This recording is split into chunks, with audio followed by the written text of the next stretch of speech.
Hi, I'm Dana Spino, and thanks for joining us for another edition of Making a Difference. Our student who is making a difference this month is Johnny Calderon, a Primos Elementary student who helps us help our new families feel welcome. Well, my name is Johnny, and my school is Primos Elementary School. He's my best friend.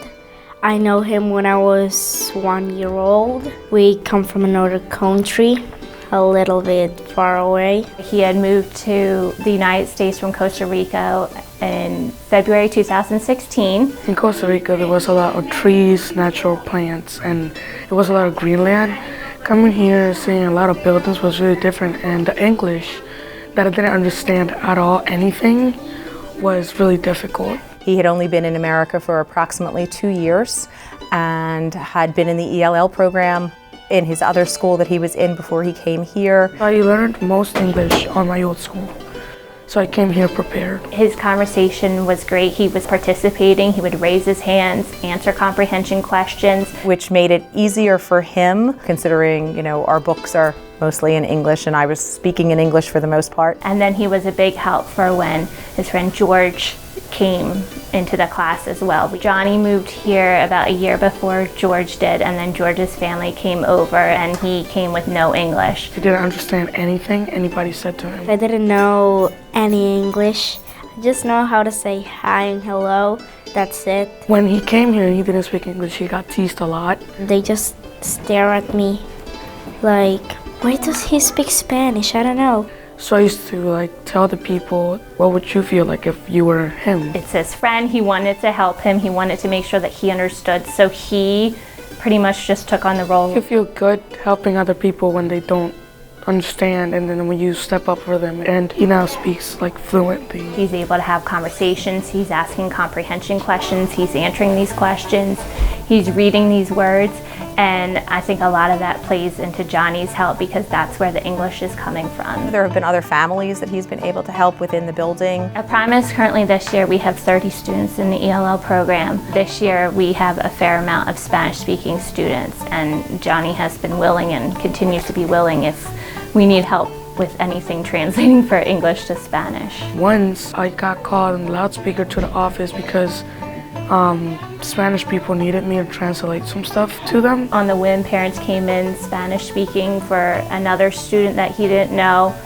We asked Johnny if he would come interpret for us, and he came and helped the principal and the teacher. He has helped other students who speak Spanish. George's little brother, he's in kindergarten and he doesn't speak too much, but he sometimes speaks to me a little, and it actually gets better and better every day. He always offers, if you ever need help with Lucas, he said, you just come get me and I will help you with whatever. He checks in with Lucas's teacher, Mrs. DiTullio, to make sure that everything's okay there. Me and George actually speak English sometimes to him, and sometimes when he doesn't understand something, we just say, this is what we said in English, and then he'll be like, oh. George and Lucas being his friends, he wants to make sure that they're doing well. So I think that's just in his personality. He has an innate quality of always wanting to help. He is a very kind little boy who just makes you feel like you're number one. Even when I walk into his classroom and I'm not directly working with him, he always makes sure to say, hello, Mrs. Abbott. He still will pop into my classroom just to say hi. I've never had him as a student, but if I walk down the hall with books in my hand, 20 students can pass me, but Johnny will come up to me and say, Miss Kane, you need help.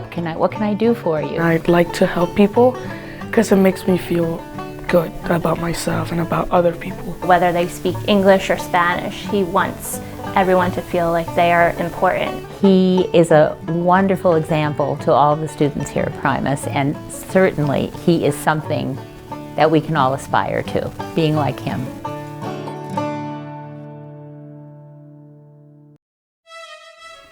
Thanks, Johnny. The Primos Elementary community is lucky to have you. Next up is Jeanine Mbaeri, a reading specialist at Senkow Elementary School, who every day helps to develop a love of reading in her students. My name is Jeanine Mbaeri. I'm the reading specialist here at Senkow. I always look at reading specialists like They love to read and love to teach kids how to read. I started out as a first grade teacher, and my passion was teaching people how to read. And I wanted to do it on a bigger scale. Instead of my 17 to 25 students every year, I wanted to see if I could reach a whole building. So she took it upon herself to get her reading specialist certificate and serve the children. As the reading specialist, she takes care of a lot of stuff. We take a close look at students' test scores. We check to see which students need help in different areas, and we group them based on that need. And she brings materials in. She's constantly thinking, oh, what could help with this kid? What could help with this kid? So we get to work closely with them in small groups, and I get to see them year after year. I get to see their growth. I get to talk to them about how proud I am, help them make goals. So right now, this is kind of my dream. She found a way to connect with the children, to move them forward with reading, but made it much more exciting than just repeating phonemic sounds. You want them to love reading, you want them to be excellent readers, and you want them to grow to their full potential. You don't want that to be a crutch, something that stops them from doing everything that they can. When different activities come along, she's always willing to step in and help. How can I help? She's the kind of person who can multitask and do lots of different things. There are so many things that she does that maybe everyone in our building doesn't even realize. One was a reading club with fourth graders, and it was across all different reading abilities, and the kids actually wanted to do that. They said, these students want a reading club.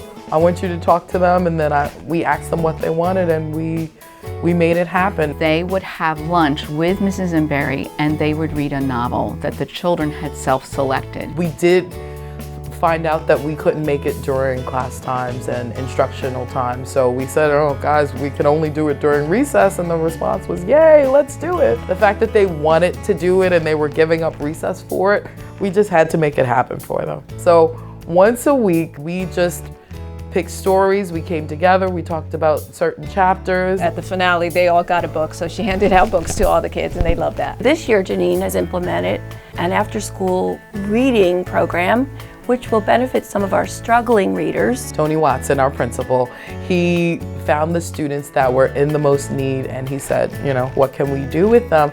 I went over different programs with him. We talked about their greatest need. We talked about what they're already working on and how we can expand on that. And then it ended up being the Senkow Elementary after school program. They're doing phonics and some comprehension. Mainly we're helping students use those phonemic principles that they've been working on to build sentences, to read words, to become a better reader overall. She's responsible for overseeing the entire program, working with transportation and making sure transportation is here to pick the kids up. She also has to nurture teachers who might not be familiar with certain kinds of programs and different age groups to work with them. But it takes a lot of extra time for her to organize and to figure out how this all works. The kids know that it's someone that cares about them. Whoever is the lowest reader in the school to whoever is the highest reader in the school, she has the ability to reach that kid and help them move forward. She comes in with a growth mindset. You're right, you're reading right here, but you will be a reader, and we just need to work together to get there. I do see great growth within them, and I don't think it's because of me.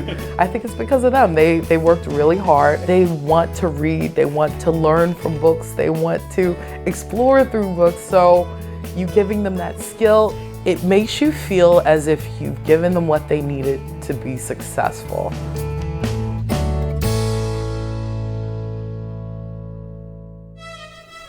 Thank you, Janine, for all that you do for the students of Senkow Elementary School. Finally, our Royal Athlete of the Month is Megan Cook, a track star who's proven that if you put in the hard work, anything is possible. Hi, my name is Megan Cook. I started running sophomore year, and I started with the cross-country team, and I also run for the track team. She's well-versed in a lot of things. She's in the band, she's in the choir, she's in all honors and AP classes. It just kind of shows you the kind of work ethic that she has. I originally started playing softball in 4th grade, and when I got here, I just decided that it wasn't for me. and I needed something new. She heard it was a nice team to be a part of. And I don't think it right away was a first love for hers. At first it was really overwhelming. I had a lot of ups and downs. It can be such a painful sport and a brutal sport. It can be mentally challenging, like it can really tear you down. A lot of people think that you're just running around the track, but it's not even just a physical sport, it's more of a mental sport. You have to be able to build up your confidence. It takes someone who is consistent and positive, and you need to build that base, and it's hard to just kind of get out there and become varsity. So that first year, she was learning the sport. My first spotlight was my sophomore year when they told me to get online at districts. And we really needed her. We didn't have another girl. My coaches just saw something in me that I probably didn't see in myself at the time. And not even just speed, but just having the confidence to go out there and get the job done. I still remember that race. She was very nervous, like all the other girls though, but she was able to find her confidence, and she just went out and ran exactly what we asked. And that was where all of the coaches and I, we said, wow, she's special, because not everyone can handle that mentally. Once I did it, I realized, wow, I actually have some potential here. And then it just kind of took off from there. After that, she really stepped up and was a big leader then the next season. Junior year, I really just wanted to go out there and make a statement. I wanted people to know that I was a fast runner, and I'm not going to play when it comes to like races. She worked so hard. By the end of the year, she was beating people that no one knew she could beat. She wasn't even mentioned going into cross country, the first championship meet. Cross country, I definitely got a lot more stares from other people. No one expected it, and she was top 8. So when that started happening, it started opening eyes. And then she went to Central League Champs and did it again and ended up 7th. After that cross season, people know who she is now, and people are going to start have to worry about her. With Megan, she's kind of, once she has her eyes on something, she'll work really hard for it. She believes in it. She's positive. She'll get it. I was running the Delco Championships race, and my specialty is in the mile. I don't feel like anybody else on our team runs the mile like I run it.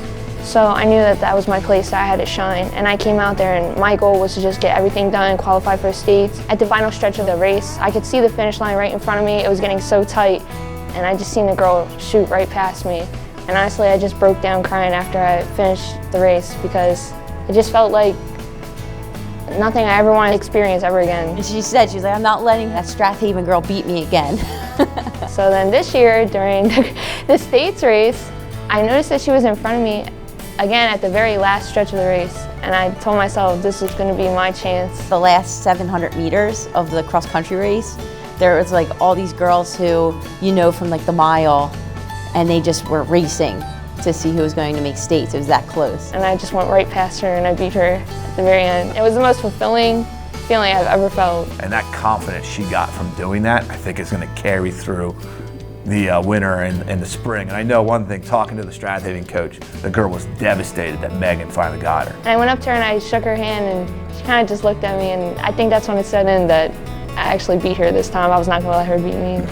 For Megan to keep going out after her goals, and not letting little injuries or times where you just miss medaling, or when things don't work out, to not let that get to her. That's where that success comes in for her. That's a big part of it. She enjoys this. She enjoys the training, and then she enjoys the competition. She's just at the beginning of what her career is going to be. Her career is going to skyrocket, and it's going to be really neat to watch. My biggest goal this year, especially being my last year running for this team, is to make sure that when I walk away, everything that I established this year continues. She wants to make sure she leaves something behind that can be passed on to the next generation of runners. I definitely want people to believe that they can be in the same position that I put myself in, as long as you put in the hard work.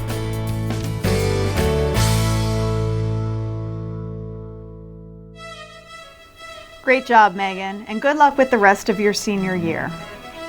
Thank you for watching another episode of Making a Difference. Tune in next month as we highlight more exceptional people in the Upper Darby School District.